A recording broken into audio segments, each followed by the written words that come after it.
Good morning from the streets of the beautiful Iranian capital, Tehran.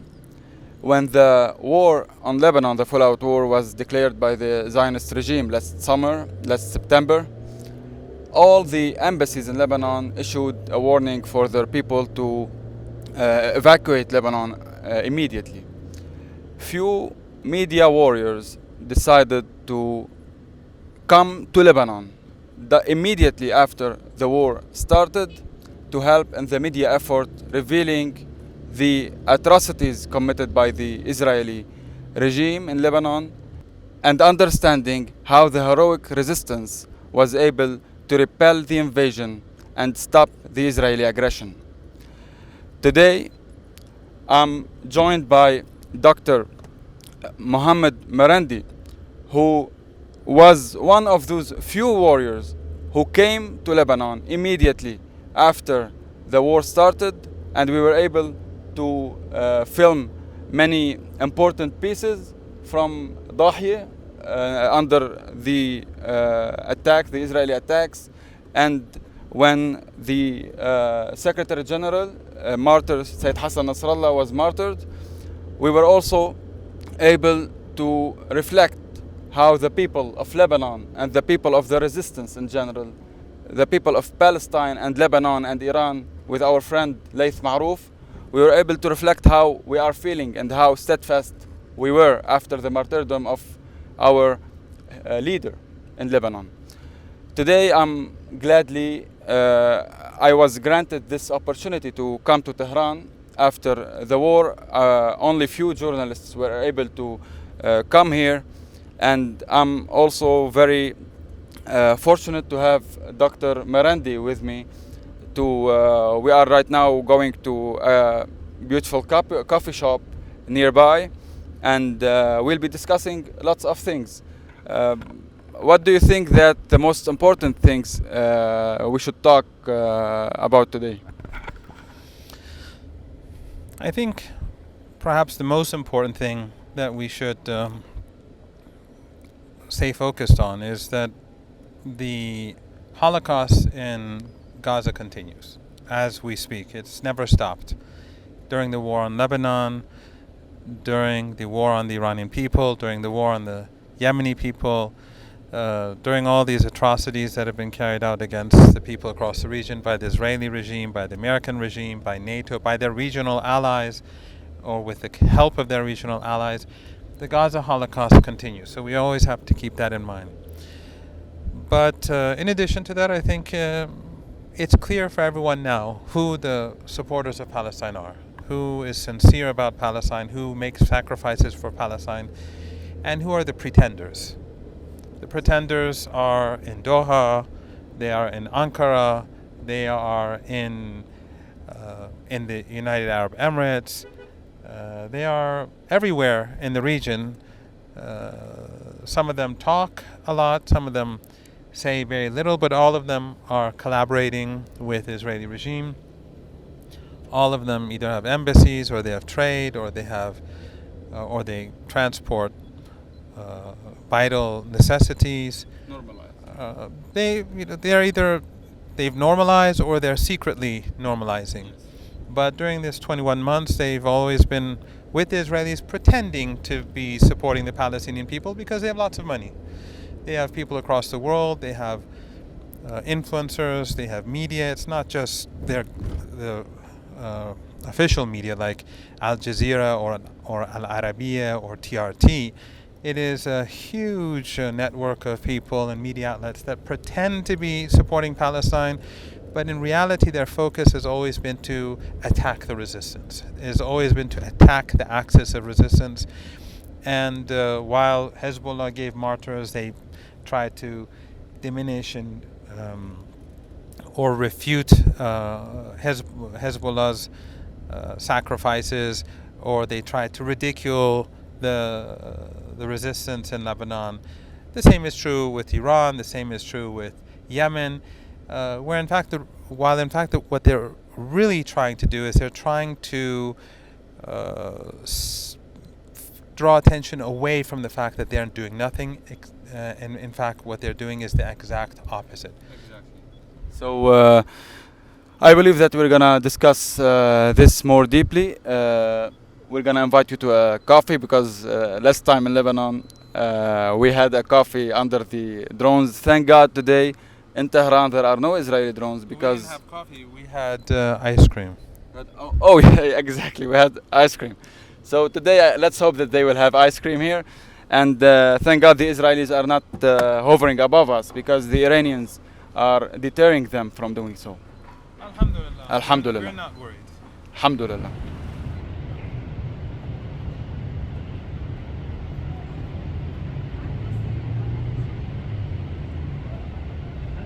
Well, everything feels more that the time is more when Israel is committing the continuous genocides against our people in the region, especially in Gaza. You feel that it has been decades since the genocide started. How are the Iranian people reacting to the continuing genocide in Gaza, especially after they were themselves targeted the same way that Gaza was targeted yesterday? We went to a memorial site in Aftati Square where we saw the ambulance, we saw the playground for the kids, we saw the medical staff instruments and the medical facility that was targeted, and the rubble of normal civilians who got martyred in the Israeli aggression, exactly like it's happening in Gaza. Mm-hmm. Yeah, I think it's clear that ordinary Iranians and the political establishment in Iran has always been very sympathetic toward the Palestinian people. They've always supported the Palestinian people. That is basically why the United States and the West have always detested Iran. And that continued during this genocide in Gaza. People became more disgusted with the United States and the Europeans and the British and the Germans for their complicity. I think increasingly people saw how Western media is simply a tool. Western legacy media journalists are tools of empire, that they hide all the crimes of the Israeli regime, yet they sympathize and weep for Israelis when they get punishment for their crimes. Ordinary Iranians see that. And so Yes. I think the mood in Iran became more critical and hostile towards the Western Empire during this period. But one of the things that happened was that a segment of Iranian society, and you have the same in Lebanon, not in Iran it's not so large, but a segment of Iranian society under the influence of Persian language media in the West, Sponsored by the West. owned, sponsored by Western intelligence agencies, Western governments. Some Iranians, and also by Western media, English media. Yeah, I once heard that hundreds of media sponsored by the West speak in Persian and address the audience of Iran in Persian. Yes, it's unprecedented. Hundreds. There's no such thing for any other country in the world. Even for China and Russia, the United States don't have such a huge apparatus. It's unique, the amount of effort that they've put into this over the years to influence ordinary Iranians. And sadly, there are thousands of Iranians in the West that are collaborators. Of They course, are, of they course. are mercenaries. At Of course. the BBC Persian, all sorts of other media outlets. But I think that what happened for that segment of Iranian society, especially some younger people, who never experienced the revolution and how the Americans supported the Shah when he was gunning down people on the They are a new streets, generation. or they never experienced the war when the West was giving Saddam chemical weapons. They grew up in a different environment, and many of them thought that we were stubborn or that we were unwilling to. They heard the narrative, basically. Yes, they were influenced by Western narratives that were also being pushed by regional actors, like Turkish media, like Qatari media, like Saudi media. All of them, the Israelis, all of them basically have had a hostile narrative towards Iran, and this created an environment in Iran where a significant number of people began to believe this, or did believe it. What happened was that they saw that as Iran was negotiating, the United States and the Israeli regime were conspiring against Iranians. Of course. And they also saw that when the Israeli regime and the Americans were bombing nuclear sites, civilian sites which are monitored by the International Atomic Energy Agency, they saw all Western governments support the attack. Not only did they not condemn the Israeli regime for aggression, even they could act like they were condemning yes, it. They didn't even bother pretend. to act. They were open, and this has created a sea change in the way in which these young people, especially, view the world, and a form of unity has emerged in Iran that reminds me of the 1980s when the West was supporting Saddam Hussein and pushing him to invade Iran. So the mood in Tehran, I think, is defiant. It's people are resilient. The state is determined. We are prepared for any future conflict, and I think that it's clear from visiting Iran, of course, that this mood now exists. We'll get to this more deeply later. It was obvious for us since we entered not Tehran, but since we entered the Iranian borders in the south, in Mehran, it was obvious that people are not afraid. That's first.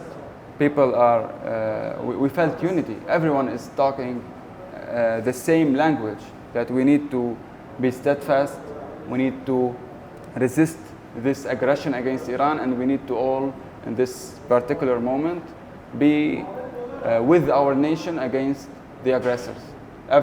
This is what everyone is saying. You know, in Lebanon, that was never the case. In Lebanon, even when Beirut was bombed, sadly, a large amount of the population in Lebanon who are very influenced by the media propaganda, the Western propaganda, and the Lebanese media and the Western media were supporting these attacks, were justifying these attacks.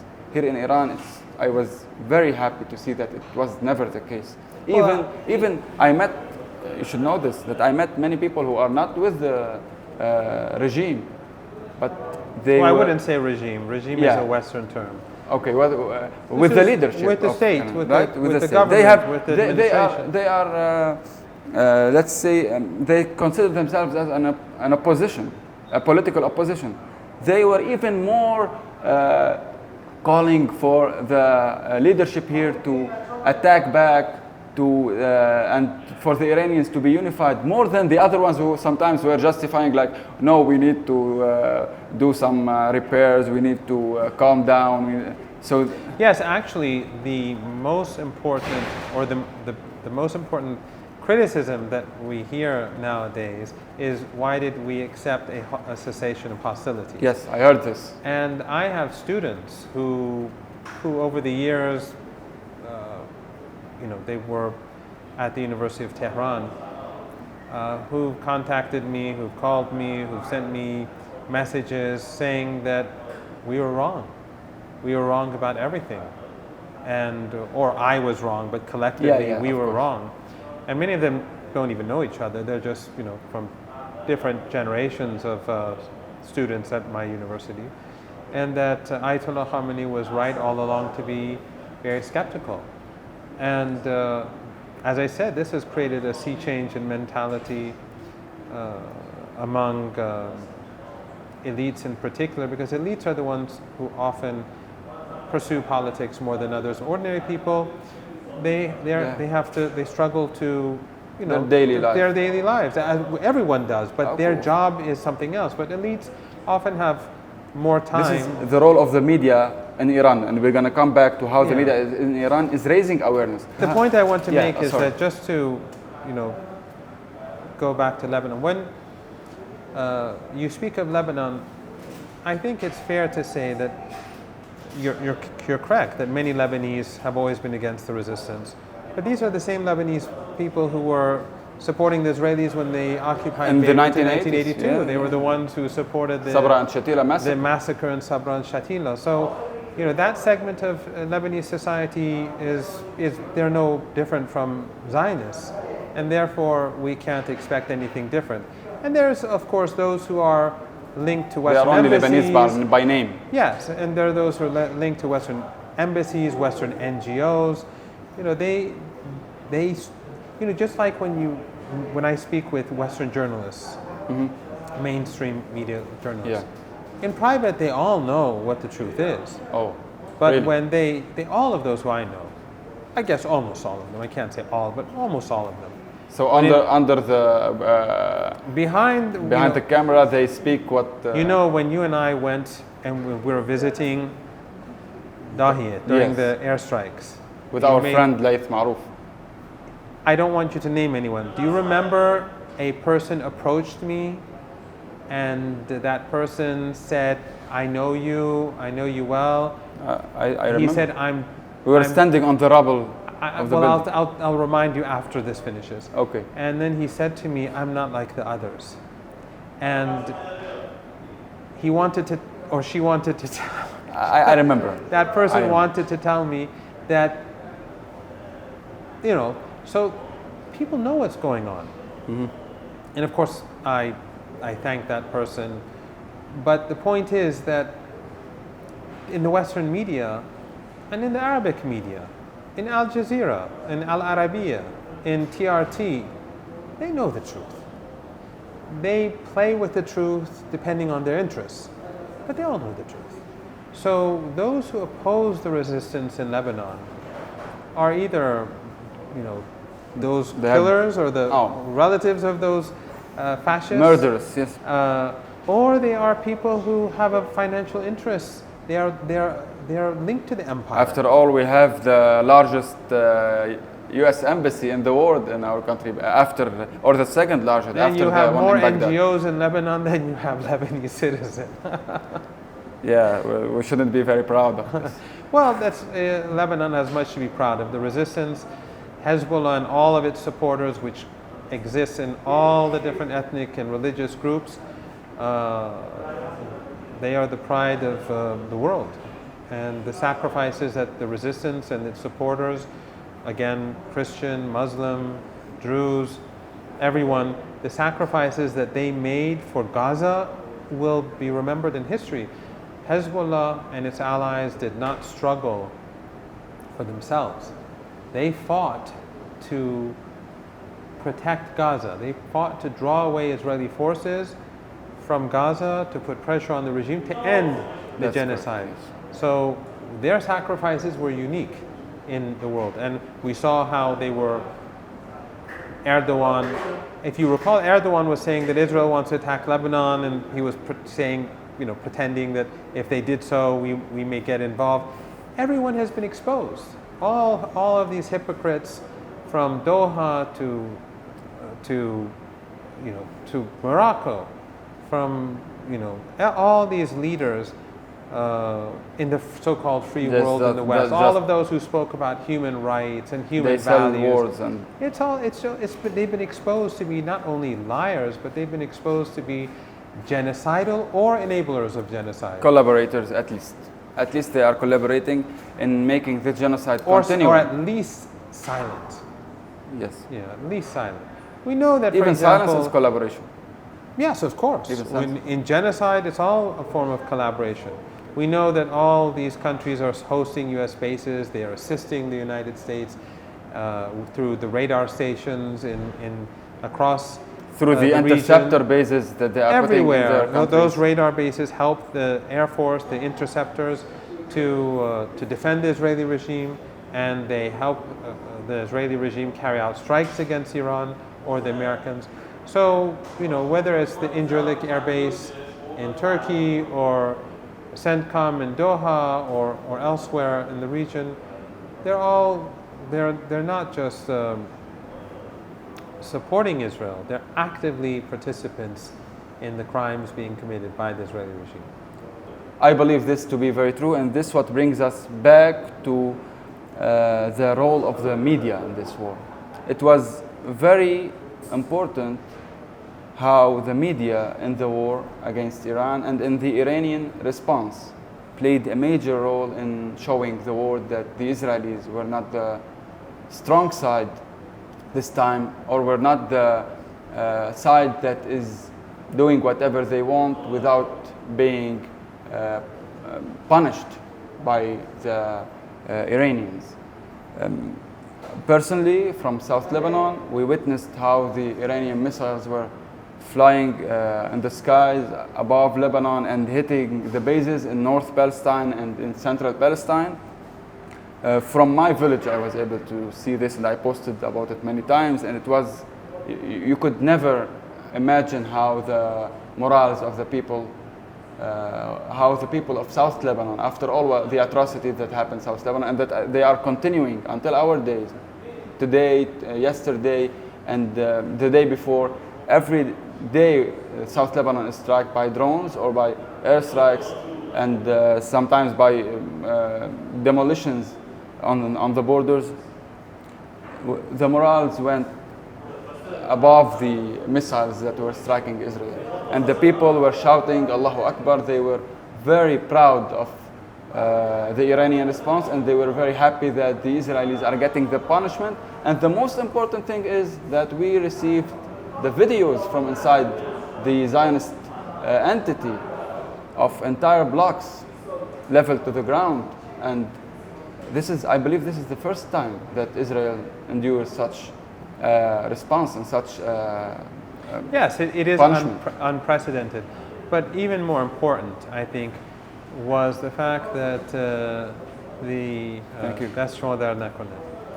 Even more important was the fact that the Iranians also exposed its antagonists. You know that Qatar, Saudi Arabia, the Emirates, Erdogan's people, and others, they fund a lot of anti-Iranian media outlets. The famous ones are the ones that people know about, they know their names, but they have many people through their network of influence across the world. And they have cultural institutes, they have media outlets, they have TV channels, religious media channels, other media channels. And their network of people has always been to promote, they use them to promote sectarianism, nationalism, hatred, and racial hatred. And I don't want to go into detail. I think those who know what I'm talking about, they know who I'm talking about. Whether in every country, in most countries, they have these networks. From South Africa to Europe to across Asia, they're really, they've spent a lot of money on this. And so all of these people throughout these 21 months of war always were saying that the axis of resistance was not real, that they were fake. And when Hezbollah They were pretending. And when Hezbollah fought, instead of supporting Hezbollah, they were trying to... You're too late. Not only that. They started saying that you came too late. Even though Hezbollah was fighting from day one. They were saying you're not serious. And then when this fighting became heavy, they said they lost, or they were incapable, or they ridiculed them. I think this revealed their intentions from day one. They wanted Hezbollah. The point is that they wanted the resistance to fail. Exactly. They are not supporters of Palestine. Exactly. They are part of this empire. Many of them are tools, unwitting tools. Many of them don't know that they are tools because they're paid by people who themselves are linked to empire. So the whole time they've been ridiculing Hezbollah, ridiculing Iran, and they were saying that Iran is not serious and that this is all a part of some broader Iranian plot. Yet, Iran throughout this period of time was funding Hamas and Islamic Jihad, That's how they and they continue to fight. And they were the only the only ones. No one else does it. No one else funding does the resistance in the entire. No one does it. No one does it. The others are helping, and you know the others Some are humanitarian helping. help. The others are helping the empire. Oh, okay. They host resistance people, or they sometimes give scholarships to Palestinians in order to create influence, and in order for those Palestinians to feel sympathetic towards them. But the only one who actually provides the ability for them to defend themselves is Iran. Whether it was through Syria, the West Bank, Lebanon, or whatever means to Gaza, it's always been Iran. But they always pretended that this wasn't the case. And then when the Americans and the Israelis started attacking Iran, or threatening Iran, everyone saw that Iran would not back down. Iran would not give up its peaceful nuclear program. Iran would not give up supporting the Palestinian people. And when the entire West was collaborating, and these regional regimes that a lot of these religious people across the world are defending and protecting, they were all collaborating with the Americans. But then people saw the truth, that Iran hit back, that Iranians supported the Islamic Republic and the Islamic Revolution. They believed because they believed their own propaganda, that the Islamic Republic is unpopular, people hate it, and so they murdered all of these commanders and the nuclear scientists with their families. Well, we have thousands of nuclear scientists, and we have many people who can thank God, who can lead. But in the West, and even these regimes in the region and their propagandists, they were saying that the Israelis were very sophisticated in murdering these people. It wasn't sophisticated. They were in their homes, many of them, and they went and destroyed apartment blocks just to kill people. And the West pretended that this was a sophisticated attack. Well, it wasn't. It was a crude and murderous attack. But since the West supports the Holocaust, we shouldn't expect them not to present it this way. But people across the world saw through the propaganda that Iran was steadfast, that Iran would hit back. And ultimately we saw that the Israeli regime wanted a ceasefire. This is what happened, yes. This is the reality on the ground. And so all those hundreds of billions of dollars that were spent over the years, more than hundreds of billions of dollars, probably if you combine them all together. Exactly. All these hundreds of billions of dollars coming from our region in the West, being spent on anti-Iranian propaganda over the decades, all of this collapsed. And people across the world and across the region saw that the only sincere defenders of the Palestinian people are those who are in the axis of resistance and their supporters across the world. We see that in the UK, singers and bands performing at concerts are more courageous than politicians in Doha, in their parliaments. Doha and in Ankara, or in Abu Dhabi, or anywhere else. So I think this is a wake-up call. You're going to see them continue with their propaganda because they have money and they have their people everywhere, but the world has changed. And this, I think, was a defining moment. This 12-day imposed war, which is not the end of the story. We're going to come back to this. We're preparing ourselves for the future. But I think this was a turning point. And now you see that across the world, the Islamic Republic of Iran is very popular. And I think the enemies of Iran are in shock how after all this propaganda they invested in, they ended up with concerts calling for death to Israel. And Israel is the one who's supposed to be sponsored by all the entire propaganda of the empire worldwide. They are sponsoring Israel as a democracy, as a civilized country, as the most moral army. All of this, I don't want to use bad words, all of this scrap that they are sponsoring, you end up with the leader Ayatollah Khamenei being one of the most famous people in the world today. Maybe everyone is searching of who is this leader of Iran who did this, and who is this leader of Iran who took the decision to fight back and to stand despite all the threats. You know, since day one, people were saying Iran might not retaliate. Okay, they took a strong hit, but they might just like find some negotiations, and this is what some people were saying since day one. This show how ignorant they are regarding our people and regarding the knowledge of our people. And I will come back to what we spoke about in the car when we were saying that only yesterday the defense minister of Israel was threatening Sana'a. And what did he say? He said that I will be turning Sana'a into another Tehran. And it was like a joke. He should say that I'll turn Sana'a into Tel Aviv. I believe this will be more accurate regarding what he means. Because you've been around Tehran over the last few days. The damage we were done struggling to find one broken window. Wallah, we were struggling. I came here to do a documentary about the war.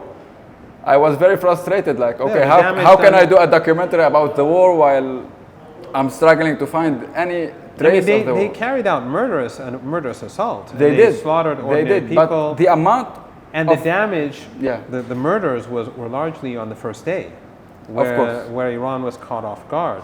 Of course. And their collaborators. And by the way, their collaborators inside Iran, who were they mostly? I don't know. They were ISIS, al-Qaeda, and these. Oh. Yeah, many of them were from this background. There were, of course, other people. So this is too. like confirmed. They are ISIS and al-Qaeda. Remnants of ISIS and al-Qaeda. Okay. Just like what we saw in Libya, in Yemen, in Syria, they use these takfiri people and this takfiri ideology against the resistance. That's what they've always. Of course. Right now in Syria, you see that the regime is speaking with the Israelis. Are they fighting to take back their territory? No. Their focus is on the Lebanese border, to put pressure on the resistance to help the Israeli regime. Their focus is on people inside Syria in order to crush the Syrian people for the sake of the Western Empire. So a lot of the and of course now they're being discovered in Iran. So in the next wave of war, the Iranians are going to be much more prepared because the Israeli regime put all its Let's effort. get into this. You think that the Israelis first are not going to stop here because they were obviously punished heavily for their aggression, and for the first time in the existence of this Zionist entity, the people were shocked that this amount of destruction was inflicted only in a matter of days. We're talking only about like 20 waves of 20-something waves of missiles. Some of the missiles were fired by one, and they still hit their targets.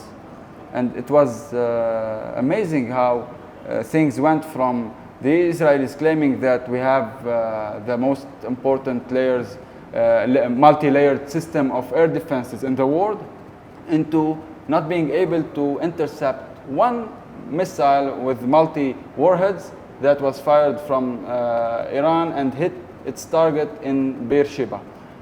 And it wasn't just the Israelis, it was a collaboration. In other words, you had radar systems from across You had the West entire Asia. Aegis. You had American system. ships Yes. in the Mediterranean. You had American soldiers inside Palestine. You had American aircraft flying over Jordan, over Iraq. Yes. And so you had this huge network and then you see the Iranians fire missiles, multiple missiles, single waves, waves with one missile or two missiles or multiple missiles, and every time you would see missiles get through. When they fired a single And the interception missile, rate was going exactly. So down. and Iran still hasn't used its key missiles. Those are all. So while the Israelis were using everything they had from their Of course. Takfiri collaborators or their mercenaries inside Iran. This is a very important point. The Israelis and the Americans were using all of their means of war they could use. Remember, But always keep this in mind, that what the Israelis had and used was not, you cannot compare it to Ukraine.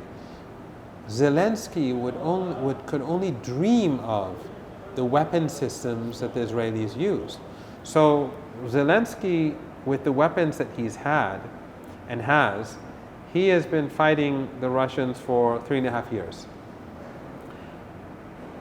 Whereas the Israelis have been using the most sophisticated weapon far systems. more sophisticated weapon systems and much deeper Western involvement Of course. in the war. In Direct other words, involvement. Direct involvement, and not just, as I said, through the airstrikes of the United States, but through radar Intelligence. systems, through defense capabilities, And years of financial intelligence. support. Years of intelligence. Of course, This is all most of important.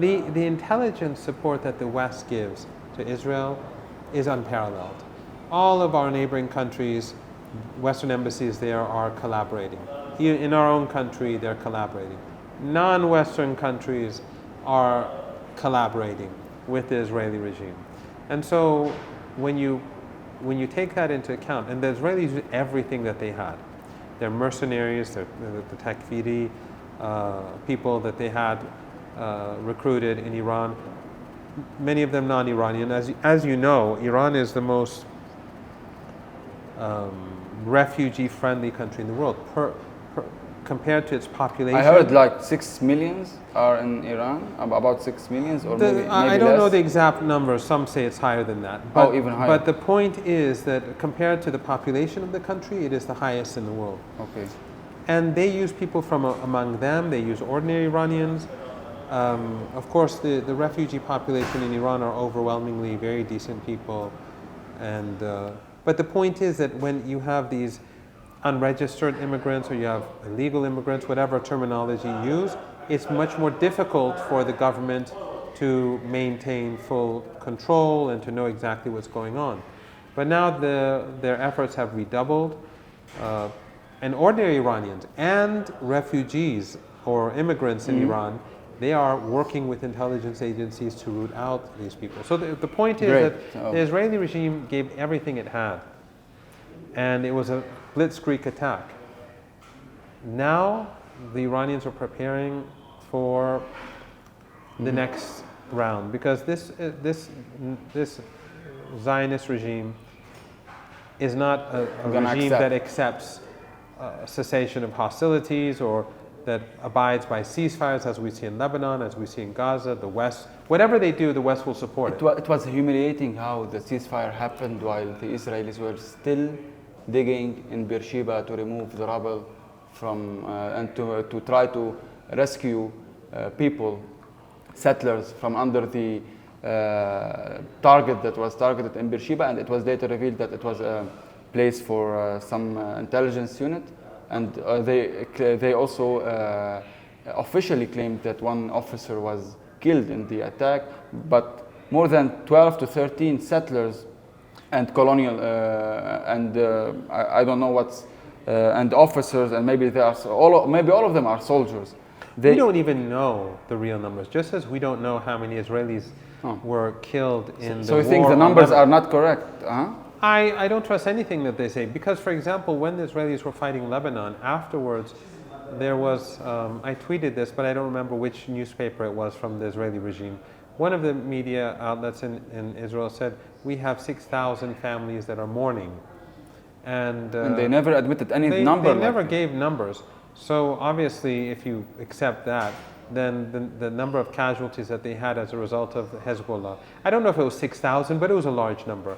Again, I'd have to go and search my tweets. Maybe even more than this. Maybe even So more. the point is that their casualties, we don't know their real numbers, but we don't need to. The point is that they were humiliated. And during the last 2-3 hours before the halt or the cessation of hostilities, it was the Iranians that were hammering the Israeli regime. Yes. The Israelis stopped at, I don't know, 3:30 a.m. Local time in Iran, but then until 7:30 when the ceasefire Iran time came into effect, Iran was firing missiles to the very last moment. Exactly. And so I think that it's fair to say that despite the surprise attack, this blitzkrieg attack, the Iranians began to regroup. They put in new commanders. Ayatollah Khamenei, very effective, calm, confident. He regrouped the he helped the armed forces regroup, rallied the public, and then Iran began to strike back. Today, Iran is more prepared than before. Iran has held back its capabilities because this can be a very long war. It can be, we need to use our capabilities. We may need to use our new capabilities later in the day. But also keep this in mind that the overwhelming bulk of Iranian capabilities are completely untouched when it comes to the region. How? Because most of so Iran has tens of thousands of missiles that it can use against They were Israel. claiming that only they have 2,000 of missiles. Well, we'll see when the time comes. But I believe that they changed their mind in the end. Yeah, I think Netanyahu actually admitted that it's far different than that. But this also shows how much ignorance they have in terms of military. They're much more ignorant. In terms of they society. and the Western intelligence agencies are much more ignorant than we think. Yes. But Iran's real capabilities are in the Persian Gulf region, because from 20 years, for the last 20 years, ever since the invasion of Iraq, the Iranians have been preparing themselves for an American attack. And so Iran has far greater numbers of missiles and drones and capabilities in the Persian Gulf region that are directed towards assets across the region. American affiliated assets. Because if the United States attacks Iran, all those oil-rich dictatorships in the Persian Gulf region, they are complicit. They're complicit right now, but they will be complicit. So Iran has many mid-range missiles, short-range missiles, and drones, many more than and they can hit their targets within minutes. Yes, because they're much closer, and they are much more accurate because of the close range. So if something happens, the Iranians are prepared to fight a very different type of war that they fought already. And this is something that the Americans have already come to understand. They pretended that the missile attack that Iran carried out on the CENTCOM air base in Doha. And by the way, the CENTCOM base in Qatar is funded by the Qatari regime. They pay for all their expenses. They don't just give them land. They pay for everything. So, Bannon just recently spoke about the role that Qatar is playing to support the Americans. And Tucker Carlson recently said that this air base in Qatar is to protect Israel. So everything has been exposed. But the point is that out of the missiles that Iran fired at the US base in Qatar, 6 of them struck their target. These were old missiles, old generation missiles, and they were not missiles that are used to strike US assets in the Persian Gulf. These are missiles that are used for Israel. They're long-range missiles. And the point that I'm making is that Iran has not even revealed anything about its capabilities in the Persian Gulf region. And so Iran fired off some older missiles, and 6 hit their targets in Qatar. They pretended that 1 hit, but Iranian intelligence has very precise information about what was hit, how it was hit, and like the propaganda in Israel, American propaganda in the Persian They Gulf. always deny their losses. Yes, but the very fact that they were such in a rush to end this conflict, Americans and Israelis, show that things are not good for them. So they, on the one hand, they pretend that all is well. Well, if all is well, why don't you just continue the war? Why don't you finish the job? Why don't you just keep bombing until Iran is destroyed? It was Trump who tweeted unconditional surrender, right? Yes, exactly. Did it happen? No, of course I think not. they were the ones who did an They unconditional know surrender. that they were losing. They knew it, and they had to end it. Remember, the night before the attack, Trump said that he's against strikes. And then right afterwards, when the attack happened, he was gloating. And another thing that young Iranians recognized, the young Iranians or those Iranians who were critical of Iran, who thought we were too stubborn, who thought we were the problem because they were influenced. These are old narratives and we need to do. One of the things that they learned was that those who hate Trump in the West, the liberal media, CNN, MSNBC, the BBC, France 24, Deutsche Welle, the New York Times. They claim that they are the... When the attack was, when they were preparing for an attack on Iran, all of them were on the same page. Exactly. All of them. It was like a dictatorship with its collective media. All of them were suddenly demonizing Iran, demonizing Iranians before the attack. Talking about, the CNN was talking about sleeper cells in the United States. Most of these Iranians in the United States have nothing to do with Iran, because they know that if they are supportive of Iran, they would be punished. Not just now, but it's been going on for decades. But they demonize these Iranians in the United States in order to legitimize the attack. In order to legitimize targeting Iran, but also to mobilize public opinion in the United States and the West that Iran is somehow going to destroy the United States, or Iran is a threat to the United States, so we have to attack Iran. So like we are not only being used by Israel to defend Israel. Yeah, so basically Iranians have learned that the West does not have a free press. There is no freedom in the West. Right now, after this, what happened in the UK in the concert, we see how the UK government is going to carry out an inquiry against those who chanted against the Israeli armed forces. They didn't even say death to Israel. He said, and the singer, he said, death to the IDF. And the IDF basically means this military machine that is carrying out genocide. Even that now is something that can put you in prison. So young Iranians who perceive the world to be different are suddenly waking up. That worldview has been shattered, and they're waking up to a reality that is very different from the myth that the West had created for them. And they're mercenaries in the West working in BBC Persian, Iran International, Deutsche Welle, and all these thousands of Twitter, online armies that they have, many of them based in Albania. They work 24 hours a day on Twitter and Facebook, Instagram and Telegram and elsewhere to promote anti-Iranian propaganda. All of them, they've been exposed for what they really are, just agents, sinister agents of empire. I will end, Dr. Marandi, because you don't have much time, with this question. First, I want to hear a story. How did you react to the first attack on Tehran? Where were you, and how was everyone reacting to the fact that we are being bombed right now by Israel?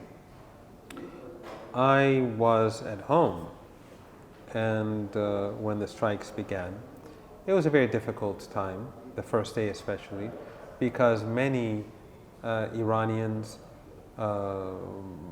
they saw that senior people were being killed, and it was a dark day until the first missiles hit back. Yes. But during that period, it was difficult, because during those first days, the Israeli regime had the upper hand. Their agents in Iran, these mercenaries and the Takfiri people, they were helping through drone strikes on different targets and radar installations or air defense capabilities and others, and assassinations. So, but gradually, people were steadfast, and many families left, but that was, the government encouraged that. They left, for example, Tehran to save their families. Yes, because the government they allowed people to work from home, just like during Corona. Yes. So the plan was to let people leave the city so the is government logical. could focus. When the Israelis are targeting everyone. Yeah. So while many people sent their families outside of Tehran, those who had places or family, for example, my family didn't have anywhere to go, so all of us were in Tehran. I heard like more than 5 million Iranians stayed in Tehran. I'm sure millions were in Tehran, but the point is that those left, they didn't do anything wrong. Of course. But those who were in the government... This is what you should do when the Zionists are committing massacres against civilians. Just like in Dahia, people evacuated, but the resistance was doing They came back the first day after the war. Exactly. And this is what happened to Iran also. Exactly. We have seen how people were distributing water for the returning Iranian people from Tehran. They were distributing water because there was a huge traffic because of the people who were returning to Tehran the same day the war was stopped. Yeah, so everyone was doing their work in the media. So, for example, in the first day of the Israeli strike, Iranians in Tehran, even though they were attacking, when I think after the missiles first struck Israel or occupied Palestine, there were huge crowds celebrating. I remember even though the regime was bombing. Or on the first Friday, people gathered across the country, after the huge prayers. crowds in Tehran after the prayers, and I participated. I saw this huge crowd. The morale was very high, and the tide hadn't yet turned completely. It was beginning to change. And then, of course, we saw the funeral in Tehran after the war ended, and under like 40 degrees Celsius, people in Tehran in the millions were there. Very high morale. The Israeli regime lost. The Americans lost. The Europeans lost. But the genocide in Gaza continues. We should not let up on, because the BBC... It was a strike, but it was not the end of the story for the Zionists. BBC, Wall Street Journal, The Economist, the Zionist media, the Independent, the liberal, the conservative, mainstream media in the West and in our region too, they want to distract attention away from Gaza. All of this is about Palestine. All of these atrocities are about Palestine. The slaughter in Lebanon, the slaughter in Yemen, the slaughter in Iran, all of this is about Palestine. And that's why your viewers should be vigilant, they should be active, they should continue to create awareness, they should protest, they should boycott. I think one thing that we've also learned from this is that we have to try as much as possible not to purchase electronic goods that are not only because Western, of a moral duty, it's because it's dangerous. Because they're dangerous. They're dangerous. And so we have to work in every way or form to weaken this empire, to weaken the Israeli regime, to unite people behind the resistance. And I am optimistic about the future. We have tough days and months ahead, but I am confident that with the mobilization of public opinion across the world, now we have resistance across the world. And they are not, it's not just Muslim, it's not just Christian or Jewish. You saw that young lady at MIT who spoke out against the Israeli regime, probably from a Hindu family. She also paid the price. We have courageous people, and we have courage spreading across the world, and this will continue, inshallah, but we have to play our part in helping it grow even further. And the targeting of the building of the media complex, when the famous reporter Sahar Imami, and today also another video was released of the technician guy who refused to stop to go outside the room that was targeted. This shows how much the Israelis are ignorant regarding how the people will react to their aggressions. They think that people will be afraid, intimidated. They think that people will surrender when they see how much they are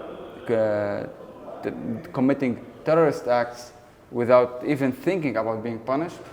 But public awareness is only being boosted now among the Iranians and in the entire world. And I think this is one clear victory for our side, for the side of the truth and for the side of the righteousness and people's rights in our region to live freely without the intervention of the imperialist powers or without the occupation and without the occupation of the Israeli regime. I'll end this with 2 points. Please. One is that this exposes Western media too, because they never condemned it. The Iranian journalists who were active, when their main building of Iranian National Radio and TV was bombed, Western journalists were indifferent. But more importantly, what was the fact that there were 3 presenters. One went very viral, one on TV, and one was on radio. I tweeted her clip too. And one was broadcasting for a children's show. 3 women presenters continued with their work as they were being bombed. You would think that the West, which pretends to support women's rights, would make them heroes. They ignored them completely. In fact, the radio presenter was saying that we are ready for martyrdom. Oh my God. When this happened. I tweeted that. It's a couple of weeks ago. I'm going to come back to it later. But we might include the point is that the West likes to say we have a martyrdom complex because they want to make it look like an illness. We are a people who celebrate life in the right way. Oh, yes. And that's why we want the extermination of Palestinians to stop. We want them to live as normal human beings because they are human, they are decent people. We want to preserve life. The West wants to extinguish life.